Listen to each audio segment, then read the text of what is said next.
નમસ્કાર મિત્રો સ્વાગત છે તમારું અમારી યુટ્યુબ ચેનલમાં। આજની વિડીયોમાં વાત થશે આજે તારીખ 16 સપ્ટેમ્બરથી લઈને 30 સપ્ટેમ્બર સુધી ગુજરાતમાં કેવું રહેશે હવામાન। આવનારા દિવસોમાં વરસાદની એવી કઈ સિસ્ટમ છે જે ગુજરાતને વ્યાપક અસર કરવાની છે? શું નવરાત્રિમાં વરસાદ પડશે? અને અરબી સમુદ્ર અને બંગાળની ખાડી કેટલા અંશે હજુ પણ એક્ટિવ થઈ શકે છે? તમામ પ્રકારની માહિતી એક વિડીયોમાં તમને મળી જવાની છે। મિત્રો શરૂઆત કરીએ તો ભેજના પ્રમાણથી। અરબી સમુદ્ર અને બંગાળની ખાડીનો ભેજ જોરદાર મળી રહ્યો છે। ગુજરાતમાં લો ક્લાઉડ ફોર્મેશન પણ વધારે સર્જાવાની શક્યતા છે। ઉપરાંત મિત્રો બંગાળની ખાડીનો જે વરસાદની સિસ્ટમ છે મધ્ય ભારત તરફ એક્ટિવ થઈ ગઈ છે, દક્ષિણ ભારતને પણ વ્યાપક અસર કરી રહી છે, જેના લીધે થઈને આગામી તારીખ 27 સપ્ટેમ્બર સુધીમાં ગુજરાતના અનેક ભાગોમાં છૂટોછવાયો વરસાદ તો ક્યાંક મધ્યમથી ભારે વરસાદ પણ થઈ શકે તેવી સંભાવના છે। મહત્વનું છે કે મિત્રો આજે તારીખ 16 સપ્ટેમ્બર છે તો આજે વહેલી સવારથી જે મધ્ય ગુજરાત, દક્ષિણ ગુજરાત, સૌરાષ્ટ્ર, ઉત્તર ગુજરાતના કોઈ ભાગો હોય, ઉપરાંત કચ્છના પણ કોઈ ભાગોમાં આંશિક વાદળોનો રાઉન્ડ જોવા મળી રહ્યો છે। કોઈ વિસ્તારમાં તો લો ક્લાઉડ ફોર્મેશન પણ વધારે છે અને કોઈ વિસ્તારમાં તો છાંટાછૂટી પણ શરૂ થઈ ગઈ છે। મિત્રો આપણે અગાઉ પણ માહિતી આપી હતી કે નવરાત્રિના દિવસોમાં આપણા માટે એક માઠા સમાચાર છે। અત્યારે જ્યારે નવરાત્રિનું પણ પૂર્વ આયોજન થવા જઈ રહ્યું છે ત્યારે તેના આયોજનમાં આ એક મોટી ખલેલ પહોંચાડે અને એક માઠા સમાચાર કહી શકાય છે।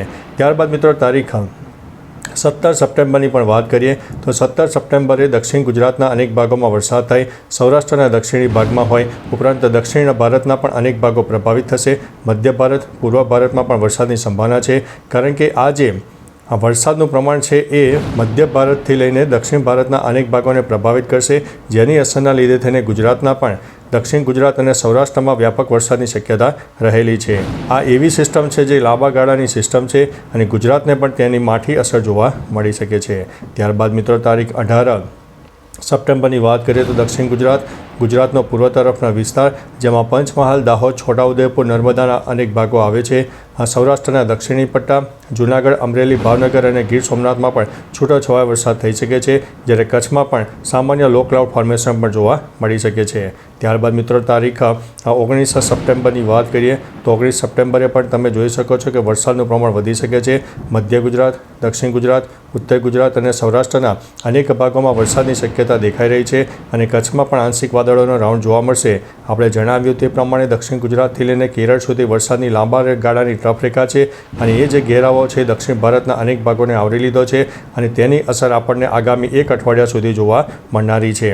ત્યારબાદ મિત્રો તારીખ 20 સપ્ટેમ્બરની વાત કરીએ તો 20 સપ્ટેમ્બરે પણ તમે જોઈ શકો છો કે ગુજરાતના 50થી લઈને 60% વિસ્તારમાં મિત્રો વરસાદની શક્યતા રહેલી છે, કારણ કે આ સિસ્ટમ વધારે મજબૂત બનતી જણાય છે। ભેજ પણ એટલો બધો મળી રહ્યો છે, લો ક્લાઉડ ફોર્મેશન પણ મળી રહ્યો છે, એટલે ચારેય તરફથી ગુજરાતમાં એક વરસાદની સિસ્ટમ સક્રિય થઈ ચૂકી છે, જેના લીધે થઈને તારીખ 20 તારીખે પણ જોરદાર વરસાદ થાય। કોઈ જગ્યાએ તો 1થી લઈને 1.5 ઇંચ સુધીના પણ વરસાદ થઈ શકે છે।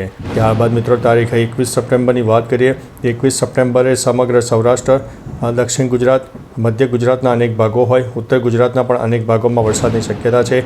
કચ્છમાં સામાન્ય વાદળછાયું વાતાવરણ જોવા મળી શકે છે। ત્યારબાદ મિત્રો તારીખ 22 સપ્ટેમ્બરની વાત કરીએ તો 22 સપ્ટેમ્બરે પણ સૌરાષ્ટ્ર હોય, દક્ષિણ ગુજરાત હોય અને મધ્ય ગુજરાતના અનેક ભાગોમાં વરસાદની શક્યતા છે। ઉત્તર ગુજરાત અને કચ્છમાં છૂટોછવાયા છાંટાછૂટી થાય તેવી શક્યતા છે। મિત્રો આ વખતે જે વરસાદનું પ્રમાણ છે ખાસ કરીને સૌરાષ્ટ્ર અને દક્ષિણ ગુજરાતમાં વ્યાપક રહે તેવી સંભાવના છે અને આગામી એક અઠવાડિયું આપણને હેરાન કરી શકે તેવી સંભાવના દેખાઈ રહી છે। ત્યારબાદ મિત્રો તારીખ 23 સપ્ટેમ્બરની વાત કરીએ તો સમગ્ર સૌરાષ્ટ્ર હોય, દક્ષિણ ગુજરાત હોય, મધ્ય ગુજરાતનો દક્ષિણ તરફનો વિસ્તાર જેમાં ભરૂચ, નર્મદા, છોટાઉદેપુર અને વડોદરા સહિત અનેક ભાગો આવે છે, જેમાં વરસાદની શક્યતા વધુ છે। ખાસ કરીને દક્ષિણ ગુજરાત અને સૌરાષ્ટ્રમાં વરસાદની શક્યતા વધુ છે, જે આપણે અગાઉ પણ તમને માહિતી આપી દીધી છે।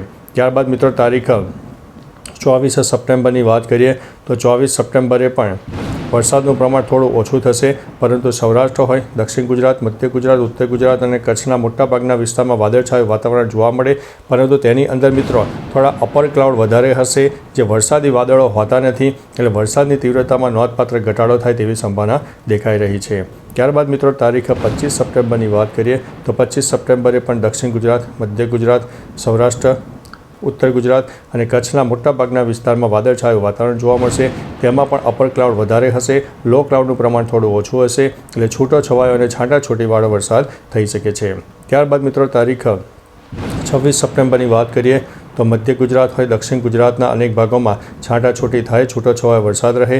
કારણ કે આપણે અગાઉ પણ જણાવ્યું કે દક્ષિણ ગુજરાતથી લઈને કેરળ સુધીની જે વરસાદની ટ્રફ રેખા છે, લાંબા ગાળાની ટ્રફ રેખા છે, જેના લીધે થઈને દક્ષિણ ગુજરાતમાં કહી શકાય કે નવરાત્રિના અડધા દિવસોમાં વરસાદ જોવા મળે તેવી સંભાવના છે. સૌરાષ્ટ્રના પણ દક્ષિણી પટ્ટામાં વાદળછાયું વાતાવરણ જોવા મળી શકે છે. ત્યારબાદ મિત્રો તારીખ 27 સપ્ટેમ્બરની વાત કરીએ તો ગુજરાતમાં અપર ક્લાઉડ વધારે જોવા મળશે, લો ક્લાઉડનું પ્રમાણ થોડું ઓછું થશે, એટલે વરસાદની તીવ્રતામાં નોંધપાત્ર ઘટાડો થઈ શકે છે. ત્યારબાદ મિત્રો તારીખ 28 સપ્ટેમ્બરની વાત કરીએ તો 28 સપ્ટેમ્બરથી પણ વરસાદનું જોર ઘણું બધું ઘટી શકે છે અથવા તો તાપ તડકો ઉઘાડ નીકળે તેવી પણ પરિસ્થિતિનું નિર્માણ થાય. ત્યારબાદ મિત્રો તારીખ 29 સપ્ટેમ્બરની વાત કરીએ તો 29 સપ્ટેમ્બરે પણ વરસાદ નહીવત રહેશે, પરંતુ દક્ષિણ ગુજરાતમાં થોડું વરસાદનું પ્રમાણ છાંટાછૂટી જોવા મળે તેવી સંભાવના છે. કારણ કે સામાન્ય લો ક્લાઉડ ફોર્મેશન ત્યાં જણાય અને લોકલ ડેવલપમેન્ટ જણાય તેવી શક્યતા દેખાઈ રહી છે. ત્યારબાદ મિત્રો તારીખ 30 સપ્ટેમ્બરની વાત કરીએ તો 30 સપ્ટેમ્બરે પણ દક્ષિણ ગુજરાત, સૌરાષ્ટ્રના દક્ષિણી પટ્ટા હોય, મધ્ય ગુજરાતના દક્ષિણ અને પૂર્વ તરફના વિસ્તારમાં વરસાદની સંભાવના સામાન્ય દેખાઈ રહી છે. અને ત્યારબાદ મિત્રો પણ મધ્ય ભારત તરફ એક વરસાદની નવી સિસ્ટમ સક્રિય થશે, જે આવનારા દિવસોમાં જણાવશે કે ગુજરાતમાં વરસાદ થશે કે કેમ. એટલે મિત્રો ચોમાસું કહી શકાય કે ટૂંકુને ટચ જતાં એક વરસાદનો રાઉન્ડ આવશે. પરંતુ મિત્રો અગત્યની વાત છે કે અત્યારે જ્યારે નવરાત્રિ પર્વ આવી રહ્યું છે, ત્યારે નવરાત્રિ પર્વમાં ખેલૈયાઓ માટે હોય, આયોજકો માટે એક દુઃખના સમાચાર છે અને માઠા સમાચાર છે, અને તેમાં એક મોટો વિક્ષેપ ઊભો થાય તેવી પણ સંભાવના દેખાઈ રહી છે. બાકી મિત્રો તમારા વિસ્તારમાં વાતાવરણ કેવું છે?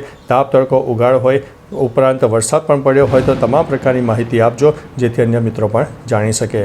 તો ચાલો મિત્રો, ફરીથી દેશ અને દુનિયાના તાજા સમાચાર અને વરસાદની નવી આગાહી લઈને મળતા રહીશું. ત્યાં સુધી અમને રજા આપશો. નમસ્તે.